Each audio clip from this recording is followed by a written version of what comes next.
Heyo everybody, Haku here with my live reaction to read through for Kubera Season 2, episodes 104, 105, and 106, doing the last three parts of Outsider, the second half of it, and I'm very, very happy to be reading. I am sorry that this is late this week, or at least later in the week than it usually is. I have been trying all week so far to get some time to record it. Really, I guess it's not that far behind. I'm doing it on Wednesday instead of Monday, but still, I was trying Monday, I was trying yesterday, so sorry it's a little bit behind. Really, I don't think there's too much to get into before we continue reading, because we're like straight in the middle of the arc. We're kind of going to be doing more flashback stuff, I would assume, kind of explaining who's going to be maybe coming through the portal, or however you would word it, to come to the human realm to help out with the Shura side of things. The human side of things, will they be going to the Arrow Plateau meeting first before they have to defend the cities? Will the cities be attacked and they have to just go straight there?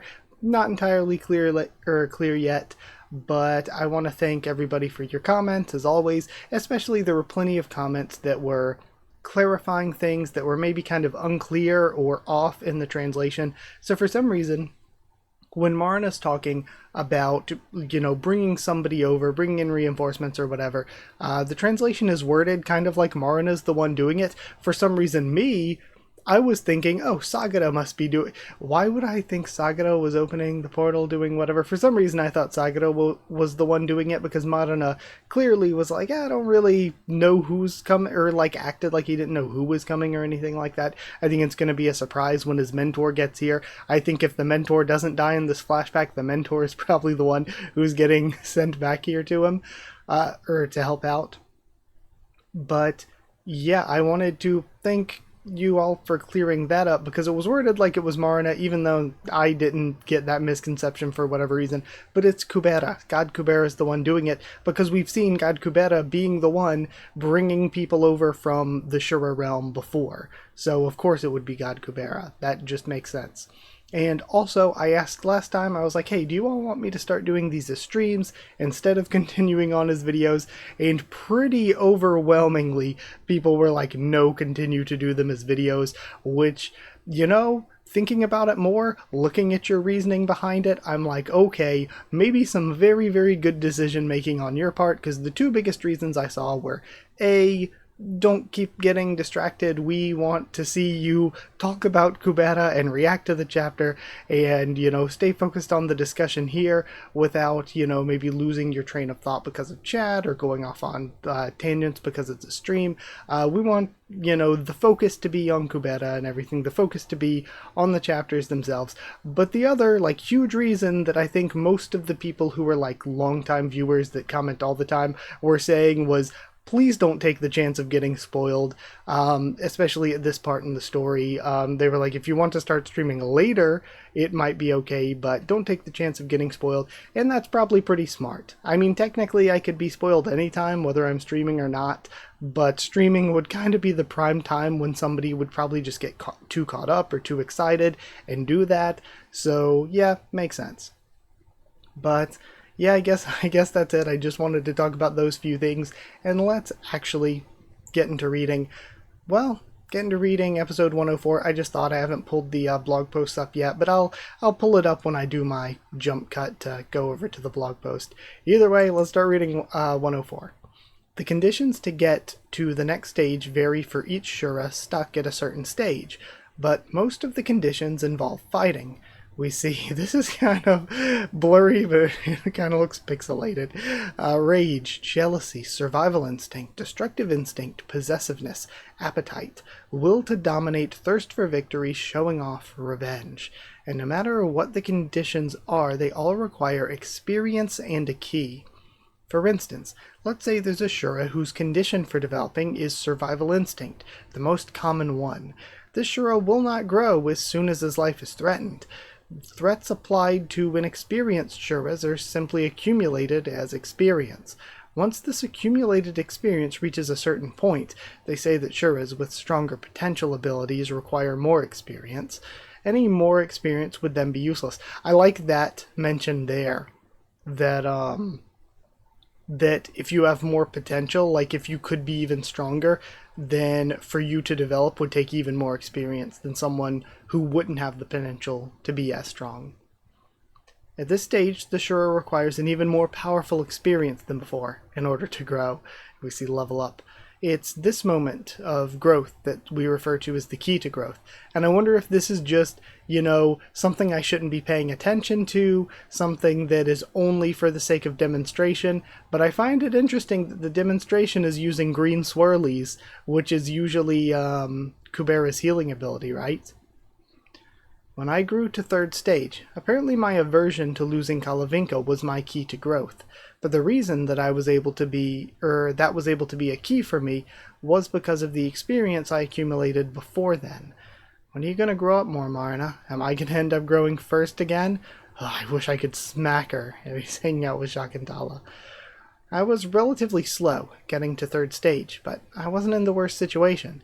The worst situation is where your growth has stalled because your experiences in the past have been so intense that you can't find an even stronger key to growth.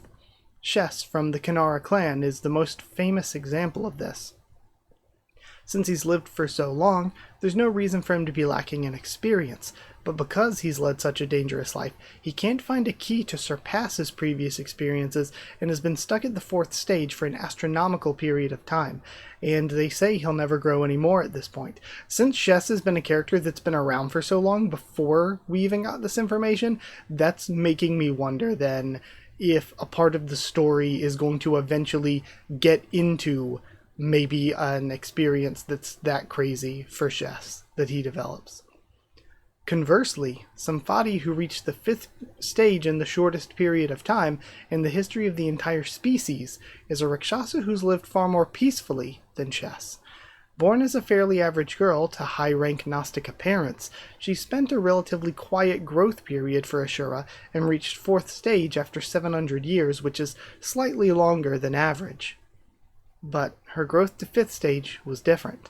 Like most Shuras, she had basically given up on growing to 5th stage, but something happened that caused her to grow to 5th stage in an unexpectedly short period of time. I wonder then, we're talking about 5th stage and everything, I wonder if there's ever going to be a future where they do the whole thing where it's like, we thought 5th stage was the highest, but somebody ends up going 6th stage. In spite of 5th stage requiring a lot of experience, her growth was almost bizarrely sudden and is known for being very unusual. Is it for losing her sibling, though? Because we know she lost her sibling. And then Outsider Part 4. Will simply fighting really be enough? It's not like I can beat you anyway. If I'm supposed to just stand here and get beaten up, I've already gotten enough of that from Gandharva. If my growth requirement for 4th stage is survival instinct, I may never end up growing, just like Shess.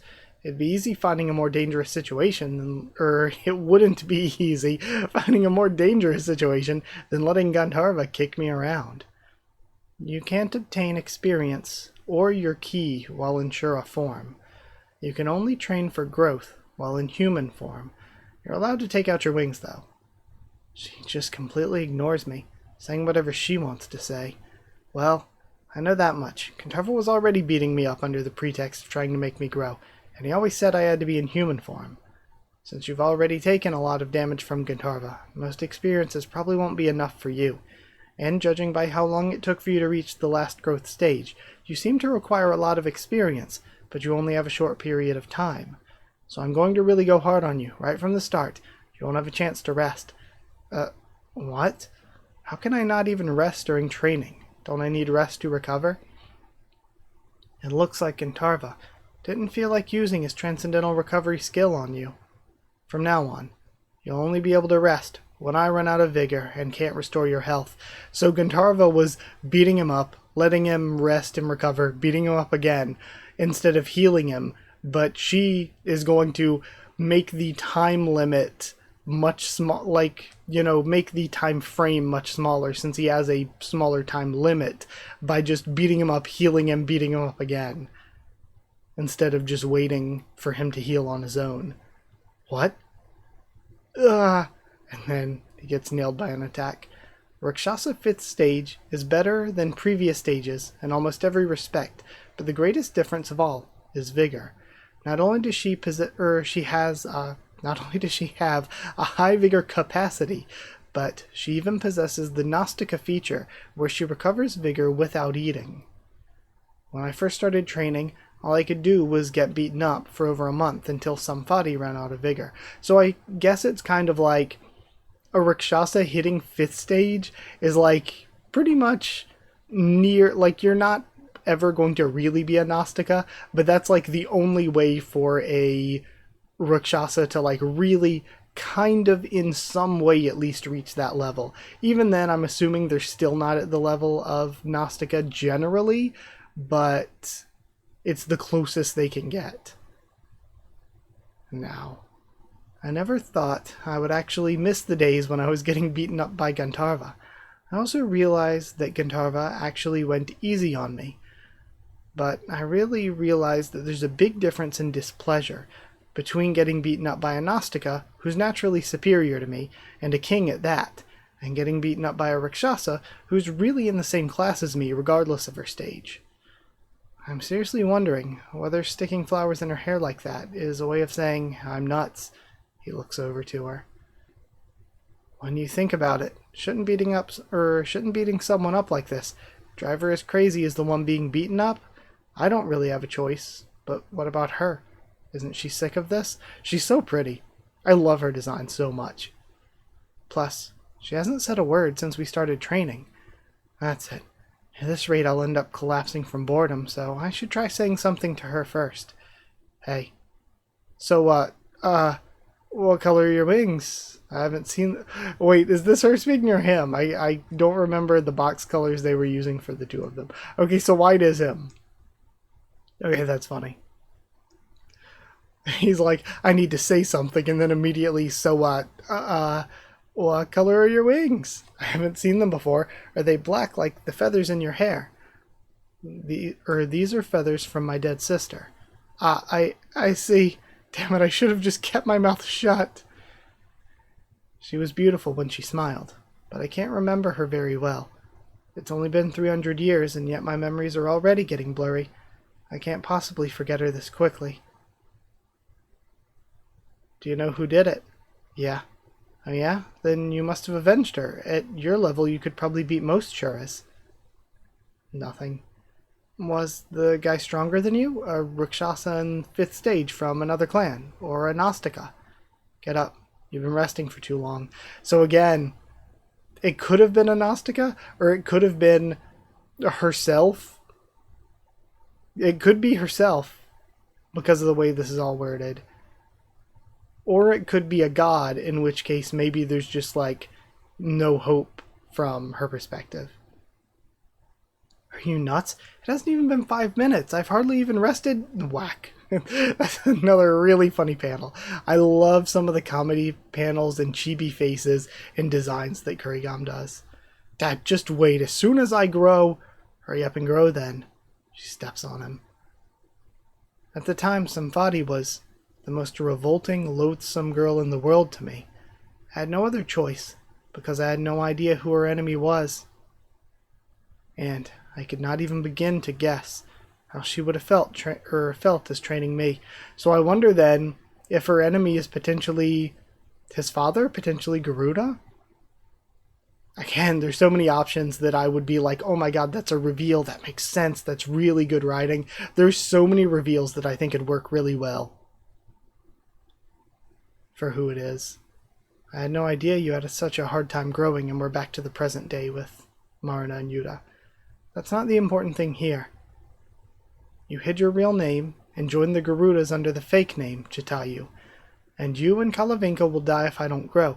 Also, it was made clear that the one who thought of the name Yuta was Lee's, and he just went along with that. So is this going to be like Lee's getting a little premonition-y, getting a little seeing the future, hearing the voice of all things? Is Lee's kind of like feeling that Yuta is like his true name or whatever, and he's like, yeah, go with Yuta, and it's crazy that Lee's just pulled that out of nowhere?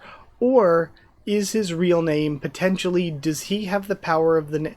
I mean, we talked about the power of the name with the 3 siblings and Garuda, but I'm still not really sure how that works since there's 3 of them. and none of them are also just named Garuda themselves, so I'm not 100% sure how that works. But does he have the power of the name of Kali? We don't really know too much about what's going on with Kali right now, I don't think, or at least I don't yet, I don't think. So could he be in a similar situation to Lee's, where she got God Kubera's power of the name? Could he potentially have Kali's power of the name? And then, you had your real name and joined the Garudas under the fake name Jatayu, and you and Kalavinka will die if I don't grow. From your perspective, don't you think these are bigger problems? Why haven't you asked or denied anything the entire time while I was talking? Should I take this... Sorry, hiccup. Should I take this to mean that you acknowledge everything I said is true? Brother, Jatayu, this time right now is even harder for me than when I was getting beaten up. I came all this way because I wanted to save you and Kalavinka, but now I'm not even sure if I'm going in the right direction. Seeing you all grown up makes me wonder that even more. Is it really true that you don't know anything? Are you really just a Rakshasa who's barely 500 years old? Are you really, my brother? He looks to the side and we get to be continued. Killer chapter. That flashback was really good. I love this dive into Marina's character. His character was really good in the past, and I think that Samvati is the mentor. I think that her character is incredible so far, and the way it's been written has been amazing. There have been so many good teases, but we don't have any clear answers. And if it was revealed to be, she herself who is her enemy, or who is the one who killed her sister. Also, I guess Yuta might have been the sister then that was killed, maybe? Yeah, like, if that's the reveal that she did it herself, if it's the reveal that it's Garuda, that's crazy, and now here she is, training Garuda's child because of reasons that she has to. I love the just somber, dour notes that her character lingers on. If the reveal is that it's a god, or even like a Nastica, a king other than Garuda, and it's like her enemy is somebody that's basically untouchably strong, I think that's also a crazy reveal. So there's so many different ways that the story could take her character that would all be really, really good. So, very good stuff. Really, really excited to continue. Let's get into the afterward, though. And so, as I did the past few times, I Google translated the blog here. We have what exactly were the conditions for Shakuntala's growth, and then a link to one chapter or something. I'll leave that link alone for right now.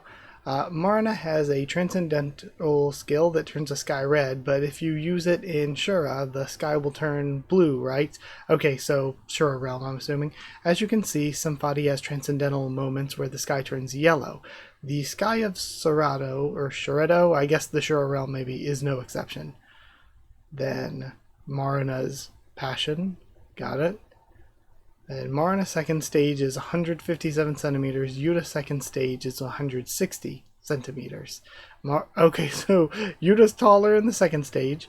Then third stage Marina is 167. Third stage Yuta is 176, so taller once again. Fourth stage Marina is 177, and fourth stage Yuta. He looks shorter still.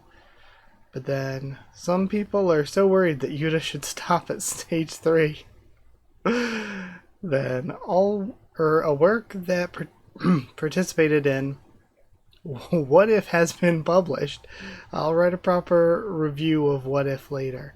Okay, so What If is the name of the work. Today I'll just post a link. It's not scary, it's romance. Should I read What If? Hold on. Okay, there's a girl sitting here, and then what is that? That's right? So, ne, I, un, and then haru. So, okay, I'm not reading this whole thing, I obviously couldn't. But, yeah, I don't know if there's a translation for it or not. Either way, let's just go to the next chapter. Chapter 105, How Could You Kill That Sweet Girl? You're really mean, Mom. I really hate you now. Now we see Taraka. I did it for you. Come on, relax. Name redacted. It looks like it looks very clearly like a Y and a U though. It looks like it's Yuta but then blurred out. Don't call me that. That's not my name anymore. Interesting. So was the girl the Jatayu who was killed then? Then don't call me that. That's not my name anymore. My name is... That's right. My name is Jatayu. No, son. That name isn't yours. Did he... Because I think he might have been the one who accidentally did it or whatever. Wasn't that the case? If so, did he eat Jatayu and steal her name by eating her? Is he a name eater? And that's like his special deal as a Taraka? And it might be a definite step too far, but I was going to say, would it be a step too far to say that in reality, Jatayu was actually the child of Garuda and the sibling of Marana and Kalavinka, but then the child of Kali devoured them and took their name and became a half Garuda, and then was basically skinwalkering his way into the Garuda tribe, like, hey, I'm Jatayu. That I think it's a little far-fetched. It's not like... It's probably not exactly the scenario that I spelled out, but I actually think that there might be something more going on to Yuta's situation like I just said. No, son, that name isn't yours. No, it's mine. It's my name. It's always been my name. It's the name Dad gave me. Why can't you remember, Mom? So yeah, I wonder if he was just a Taraka child of Kali that's being taken care of by the Taraka head of Shura that was made by Kali. And because chaos is so weird, he ate Jatayu from the Garuda and became the half Garuda Jatayu. Alright, son. I'll start calling you Jatayu. And then, Part 2, Episode 105, Outsider Part 5. Please, just trust me on this. Just trust me. I didn't mean to trick you at all. Everything that I did with you and Kalavinka was genuine.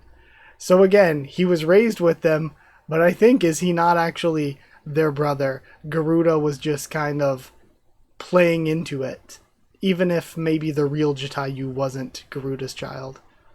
And I was just happy to have a family like that. Ultimately, he isn't denying what I asked. And even now, although the moment of our reunion wasn't great because we think differently, I still like you. I don't want to fight you, and I don't want to lose you. To be honest, it's true that I didn't know until now, or rather, I think that I just wanted to forget it. I guess I thought that I could run away if I forget everything. And we have the big devouring mouth behind him. But I've been reminded since I grew up. Brother, I'm actually a really bad guy. Okay, so maybe he didn't remember until now. A lot of people would be happy without me around. I think he may be the power of the name eater. He ate Jatayu and took Jatayu's name. And if so, maybe Kali is potentially planning to use Yuta to devour the power of the name of other, beings, potentially. Then, why don't you just kill yourself right now? Marta, you're gonna be canceled. You were canceling others before, you're gonna be canceled now. Marta, just, then kill yourself. The lightning eyes edit meme for Marna. Brother, what did you just say? I didn't say anything. Is there someone nearby? Would I have talked about our past if someone were around? No, there's definitely someone. He's still talking even now. Although he's trying to run away because he thinks his cover's blown. Shoot, where is he? I have no idea in which direction he's in. You heard something that I can't hear? Then why don't you know which direction it came from? Is he potentially, because he's because he comes from Kali? Is he potentially tapping into some kind of insight? And that's why he could hear that voice? The voice isn't actually Marna. And that's why he could hear the voice and Marna couldn't? And then, I'm not sure. I guess he ran away. I can't hear anything now. What should we do? If the one who overheard us was from the Anantas, it's only a matter of time until the rumors will spread. There's no need to worry about that. Because I've just discovered that someone running away. And we have somebody being caught. A snake. You could have avoided this if you had just run away in the first place. How dare you eavesdrop on my conversation? You've got some serious nerve. I'm sure you must have realized that getting caught would cost you your life. I was just trying to figure out what you were saying because I thought it might be something important that I should tell Sagara about, you idiot. Not that a chickenhead like you would understand my loyalty. Is he nuts? Talking like that in front of my brother. What do you mean? He hasn't said a word. What? That can't be. So again, is he, because of his development, is he learning to maybe use insight, maybe read the thoughts of the lower Shura? Please, hear me out, Sir Marina. I just happened to be passing by when I saw you and was running away. Damn it, I didn't think you would catch me hiding. If that filthy mutt hadn't said anything. I could just barely see you from a distance, and I was running away, so I didn't hear a word. Plus, do you not already have more than enough vigor since you went hunting yesterday? It makes me want to puke having to act polite to that ugly face. Still, I have to sneak away from here and tell Sagara about this. I love the goofy cartoon face that's been drawn on it this whole time. Man, Yuta's really going through some stuff. Oh, and his eyes are blue here. And then they're going gray.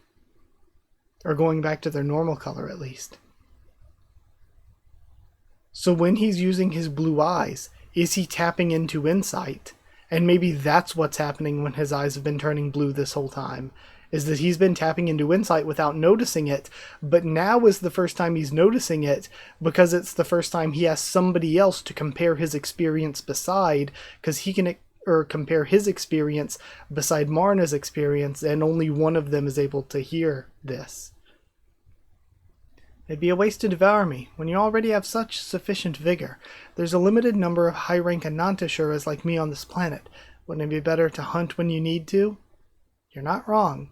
Right? Think about it. It'd be better if you let me go for today. Brother? If you're not hungry right now, why don't you let me have him?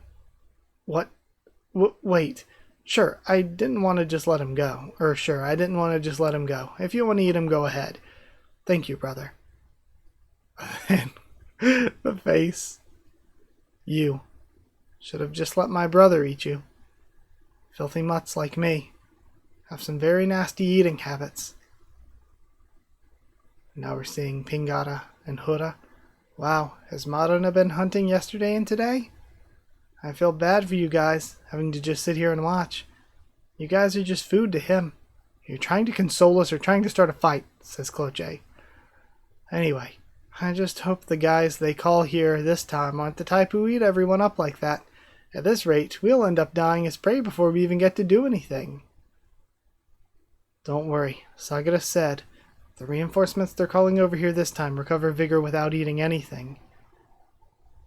To be continued. Okay, and all we have is the one silhouette here. Very good chapter once again. We're getting into some crazy stuff with Yuta and Marana, and I love the idea, even if I'm wrong, I love the idea, the theory, the potential of Yuta just being the name eater, essentially.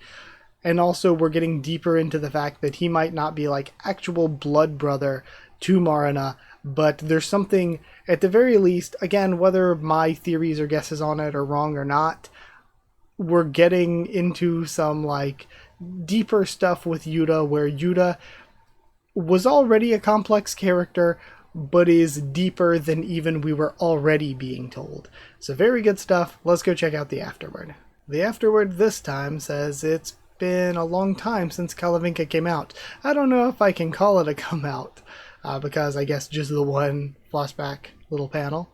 then if someone other than Yuta were to see the conversation between Yuta and Tadaka, it would look like this. Due to the size difference between Tadaka and Yuta, many situations are bound to be distorted. You feel like you're talking to the Tadaka in front of you, but in reality you're looking up at a much larger Tadaka. I mean, hey, wife, am I right? I drew it in the shape of a Shura because I was worried that it might make you feel uncomfortable. The world of Shuras is originally like this. Well, and the character I want to change the hairstyle for the most is Cloche, especially when I draw her from behind like this. I like that wide-eyed expression on Huda's face. Huda has some of the best expressions, but yeah, Cloche's hair must be kind of a pain to draw for just simple panels, and it's like, crap, I have to draw her spirals. Okay, we've been in some really good stuff, so let's finish this out with 106, and then next time we get to start off our next arc. We have Lee's. Okay, I wasn't expecting to be back to Lee's already. I mean, technically, in a way, we're still with Yuta, because the flesh scarf is still here. We have her with God Kubera. You'd better forget about me. Trust those who are by your side from here on out. Trust them, hold on to them, keep them by your side. The more the better. That way you will, even if I don't want to. Should I keep them by my side, even if I don't want to? Should I just trust anyone? No, never mind. Just do as you please. Actions without your own will may bring an even worse outcome. But what if no one will stay by my side, no matter how much I trust and hold on to them? She really is putting everything on herself, trusting everyone no matter how many times they lie to her, sticking with everyone no matter how poorly they treat her, and things are still not working out. So, if she's alone, I mean, obviously if she's alone, we know that things are probably going to get even worse. But it seems like things are getting even way worse, even with people around her. This seems like a tragedy where Lise may not have any good answers. My mom, the townspeople, you, Yuta, and Asha. Look, there's no one left. Nobody. Ron just the arrows shooting into Ron every time she says something. Lise, her eyes open. There's a spot at the cafe. I ordered us some chicken. What? Is there something on my face? Then she turns around. Outsider, part 6. Is this going to be a young teen romance, Twilight-esque thing where it's like, crap, she's going to have to choose between Yuta and Ron, and she's clearly going to go for Yuta, even though Ron is clearly the better choice? Another one of these. We have Cafe M something, right? This is so good. I was kind of like scanning through that panel because I was like, that'd be the perfect place to hide a Kurigam. Probably missed so many. Are you okay? Or are you really okay? You've been zoning out quite a bit. I'm fine. I just think about my village sometimes, but it's only for a second, so you don't need to worry. Sorry for making you feel uncomfortable. Alright, after hearing your story before, I asked my brother to look into it. She reacts. If you lost your town in a high-rank Shura attack, it must have been the Red Sky incident. A lot of towns were lost in similar incidents. But even though all of those towns have disappeared, he says there's still no known survivors. And yet here you are, alive. That's because I stayed in hiding. Why? What reason could you have for hiding the fact that you're a survivor of the Red Sky incident? Shouldn't you report it to the temple or the Magic Guild if you survive something like that? Well, there is a reason for hiding it. Let's keep that a secret, Lise. Your name, and what happened because of your name. Make sure to never speak of it, especially when I'm not around you. I think Asha's telling the truth here. I think Asha's right, because I think if Lise reveals too much, then that's going to put her at greater danger. Because then, much like people wanted to use Yuta, people might, like within the magician world, within the humans, people might want to use Lise, but also we know that she is the target. She's the one that these Shura keep coming after, and like committing all of this destruction. So again, if people know exactly where to direct, like if the Shuras know where to direct their assaults and their attacks towards, they know where to look, then that would drive her to be alone, because anywhere she would go is in danger, and not just in danger from a normal human mortal threat, magician versus magician. Any place she goes to would be in danger of a just threat of higher beings invading. I was keeping the secret because Asha told me not to tell anyone. Lise, you lost your village to a high-rank Shura. That's why I didn't tell you. Huh? What the? I told her to keep it a secret, and she just blurts it out here. Or it should be she told me to keep it a secret, and she just blurts it out here? I'm not sure anymore. Maybe I just imagined that it was an important secret. Oh yeah? Then can you tell me now? I've been curious this whole time. Why Asha kept you with her, how you managed to have the Golden Knight, and why you tried to pull out the Sword of Return. And he remembers. If it was really you who pulled out the Sword of Return. Right, because he saw that. And we're cutting over to Asha with Lutz. We call it a record check, but it's really the same as having a trial. If it's confirmed that you were able to use Hoti Vishnu since before that incident, a trial can be reopened for several minor incidents in which you were considered a suspect, aside from the accidental manslaughter incident of 29 people. And something that I was watching Pyroprama's return stream, and something I got thinking about here with the potential crimes of Asha, were that when Ron is talking about, oh yeah, doing things without calculations, just naturally being able to visualize the magic and use the magic and everything. Asha said, no, you shouldn't use magic without calculations. Magic should always be highly calculated, because any small mistake could lead to big tragedies and a lot of people could die and stuff. And that was like, I was like, is that foreshadowing for this? Is that connected at all with all of the incidents where people died that were connected with Asha? This time, you definitely won't be able to get off with just a fine. Okay, just glancing back through. Clearly you think that I've been able to use Hoti Vishnu since before that, because Saha's gotten involved. He doesn't interfere in things that he's not sure about. That means he's certain that I'm a murderer who killed the 29 people? Why are you showing me this and suggesting I run away? Because I believe that you had a reason. Again, this is very good. Lutz keeps doing this too. Where Lutz keeps saying, like, I'm okay with a little bit of sacrifice if I think it's for the just greater good, if I think it's for the betterment of everybody. If, you know, Yuta is going to be, like, feeding on Lise and hurting Lise, and then she has to heal herself, then, you know, maybe that's a sacrifice we have to make for the greater good that Yuta can provide to humanity. And here, even if Asha did kill these people, he's willing to trust that Asha had a reason. I don't think that those people would have done anything to incur your resentment.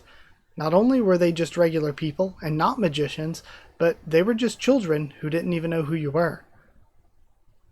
Okay, so Asha's literally a child serial killer, but Asha may have been trying to get to find the person with the god's name, or take out people with the god's name, trying to get to Kubera, because Asha needs somebody who can draw the Sword of Return, until finally finding Lise, who was the actual one that Asha needed in the end.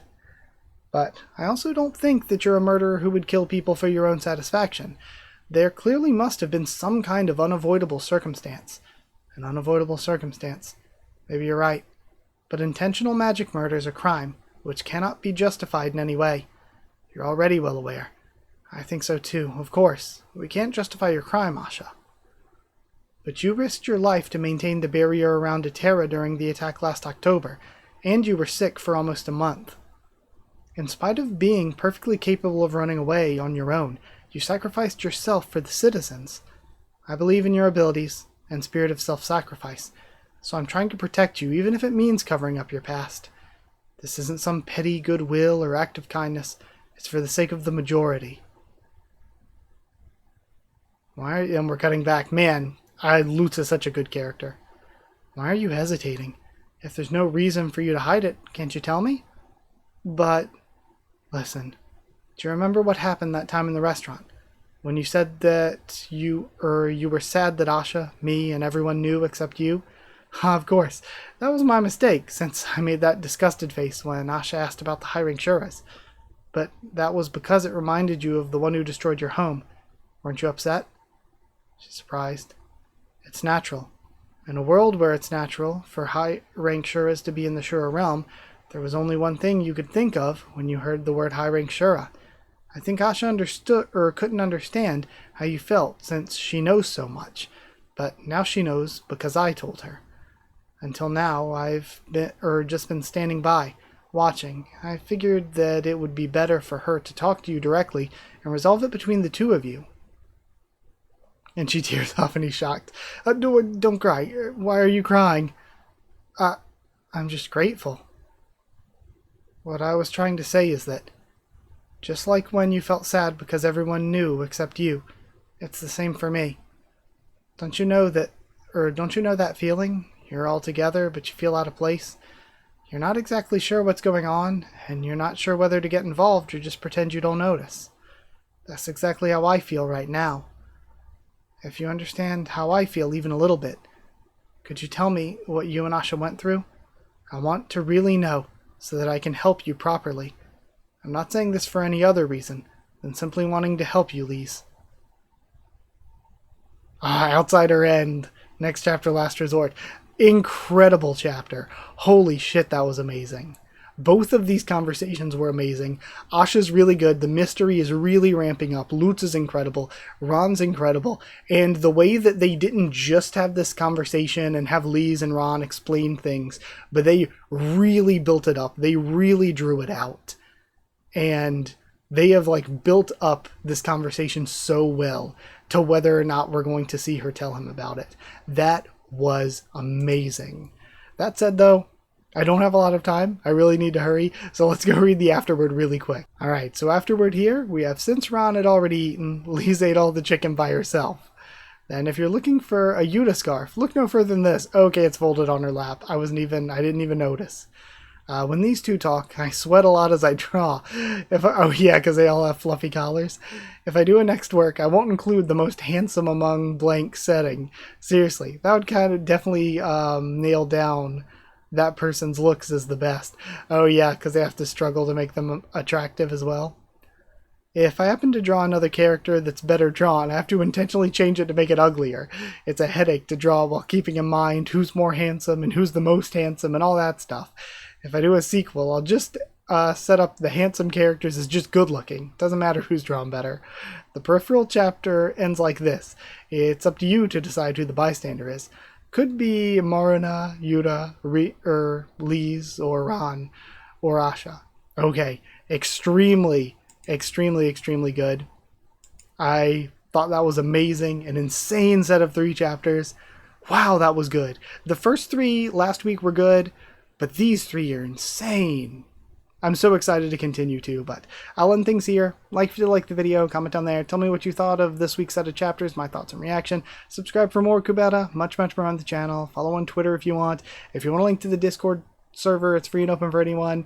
If you want to support the channel by dropping a super thanks, it's appreciated. If you want to support, help me to continue to make videos and also get your name at the end of videos like this and get One Piece videos a little bit earlier usually, then you can hit join down below to become a member or go to patreon.com/Haku of the Tubes, or a link will be in the description to become a patron. Thank you to people who are already members and patrons. Thank you to Chosen Regular Evan Holly and Bertie Booster, Magical Girls, Evernono, JA, and the D-Man, Cheriton Students, David Langstaff, and Folded Ghoul, Slayer Candidates, SG, and Stan Cedar, and Pure Element Pate Ariel. Thank you so much for your support. Thank you so much for watching, and I'll see you all next time.